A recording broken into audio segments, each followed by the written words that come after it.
Assalamualaikum warahmatullahi wabarakatuh. Saya Putri Andam Dewi dengan NPM 2020 215000109 akan menjelaskan tentang tema-tema berikut ini. Yang pertama itu pengertian akhlak dan keutamaannya.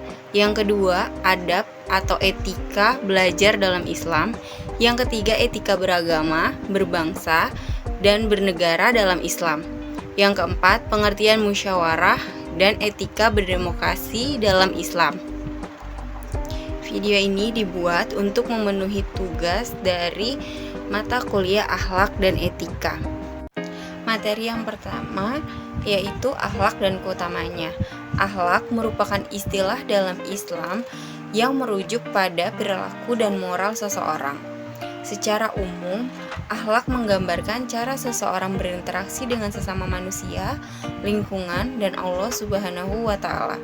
Keutamaan akhlak yang baik sangat ditekankan dalam agama Islam karena akhlak yang baik adalah bagian integral dari ibadah dan menyebabkan kehidupan yang harmonis dan damai dalam masyarakat.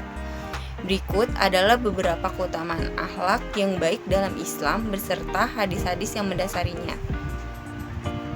Keutamaan akhlak yang pertama yaitu ikhlas. Dari Abu Hurairah radhiyallahu anhu, Rasulullah shallallahu alaihi wasallam bersabda, Allah tidak melihat bentuk-bentukmu dan harta-hartamu, tetapi Dia melihat hati dan amal-amalmu. Yang kedua yaitu keutamaan akhlak kesabaran. Dari Abu Hurairah radhiyallahu anhu, Rasulullah shallallahu alaihi wasallam bersabda, seseorang mukmin yang kuat lebih baik dan lebih dicintai oleh Allah daripada seseorang mukmin yang lemah dan pada keduanya ada kebaikan. Keutamaan akhlak yang ketiga yaitu keadilan. Dari Abu Hurairah radhiyallahu anhu, Rasulullah shallallahu alaihi wasallam bersabda, berlakulah adil karena Allah mencintai orang-orang yang berlaku adil. Yang keempat yaitu keutamaan akhlak kasih sayang. Dari Anas bin Malik radhiyallahu anhu, Rasulullah shallallahu alaihi wasallam bersabda, tidaklah beriman salah seorang di antara kalian hingga ia mencintai saudaranya apa yang ia cintai untuk dirinya sendiri. Materi kedua yang akan saya jelaskan yaitu tentang adab atau etika belajar dalam Islam. Dalam Islam, belajar memiliki keutamaan yang sangat tinggi. Allah Subhanahu wa Ta'ala telah mendorong umat manusia untuk mencari ilmu, pengetahuan, dan memperluas pemahaman mereka. Berikut beberapa surat Al-Quran dan hadis-hadis yang memperkuat keutamaan belajar dalam Islam, yaitu seperti Quran surat Al-Mujadilah yang berisi niscaya Allah akan meninggikan orang yang beriman di antaramu dan orang-orang yang diberi ilmu pengetahuan beberapa derajat. Hal ini seperti bagaimana ditunjukkan oleh hadis Abu Hurairah radhiyallahu anhu, Rasulullah shallallahu alaihi wasallam bersabda, barang siapa yang menelusuri jalan untuk mencari ilmu padanya, Allah akan memudahkan baginya jalan menuju surga. Dengan demikian, belajar memiliki keutamaan yang besar dalam Islam. Untuk muslim dianjurkan untuk terus meningkatkan pengetahuan mereka, memperdalam pemahaman mereka tentang agama, dan menggabungkan ilmu dengan praktik kehidupan sehari-hari. Berikut ini adab-adab menuntut ilmu yang perlu kita ketahui. Yang pertama, niat lillahi ta'ala.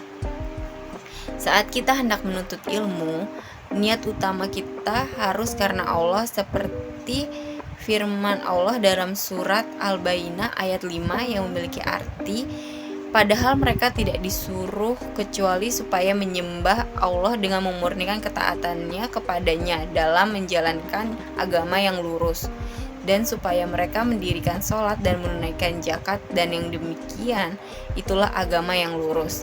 Yang kedua, selalu berdoa sebelum menuntut ilmu. Seperti Nabi Muhammad SAW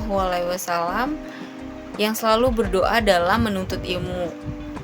Yang ketiga, bersungguh-sungguh dalam menuntut ilmu. Ketika menuntut ilmu, hendaknya kita bersungguh-sungguh dan selalu antusias untuk mendapatkan ilmu yang bermanfaat. Tuntutlah ilmu seolah-olah tidak pernah kenyang dengan ilmu yang didapatkan. Hendaknya kita selalu berkeinginan untuk menambah ilmu kita. Rasulullah Shallallahu Alaihi Wasallam bersabda, dua orang rakus yang tidak pernah kenyang, yaitu orang rakus terhadap ilmu dan tidak pernah kenyang dengannya, dan orang yang rakus terhadap dunia dan tidak pernah kenyang terhadapnya. Yang keempat, menjauhi maksiat.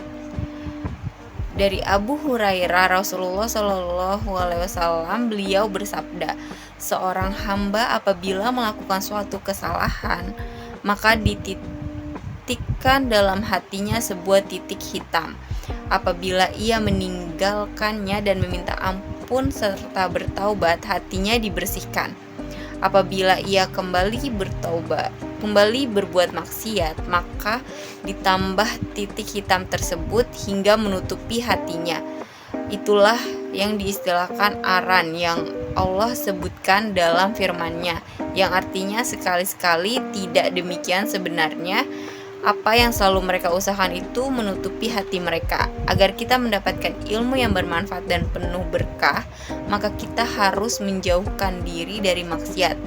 Karena maksiat akan membuat otak menjadi sulit untuk berkonsentrasi, sehingga ilmu yang kita tangkap akan sulit dimengerti. Yang kelima, jangan sombong ketika menuntut ilmu.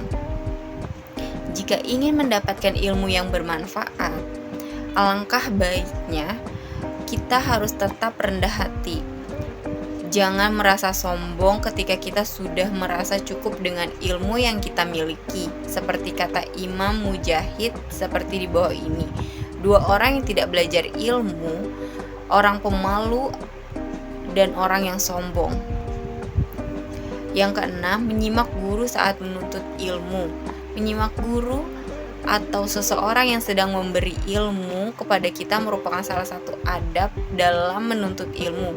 Jangan berbicara atau melakukan hal yang tidak ada hubungannya sama sekali dengan pelajaran yang disampaikan saat menuntut ilmu. Dalam artian, kita harus fokus mendengarkan dan menyimak. Nah, mulai sekarang usahakan tetap fokus dan bersungguh-sungguh dalam menuntut ilmu. Tetap semangat menuntut ilmu di mana saja, tak hanya bangku sekolah atau di bangku perkuliahan saja, namun juga diiringi dengan menuntut ilmu agama sebagai bekal kita di akhirat nanti. Adab dan etika belajar dalam Islam sangatlah penting, karena belajar adalah bagian integral dari perjalanan kehidupan umat muslim dalam mencapai peningkatan keimanan dan kualitas hidup.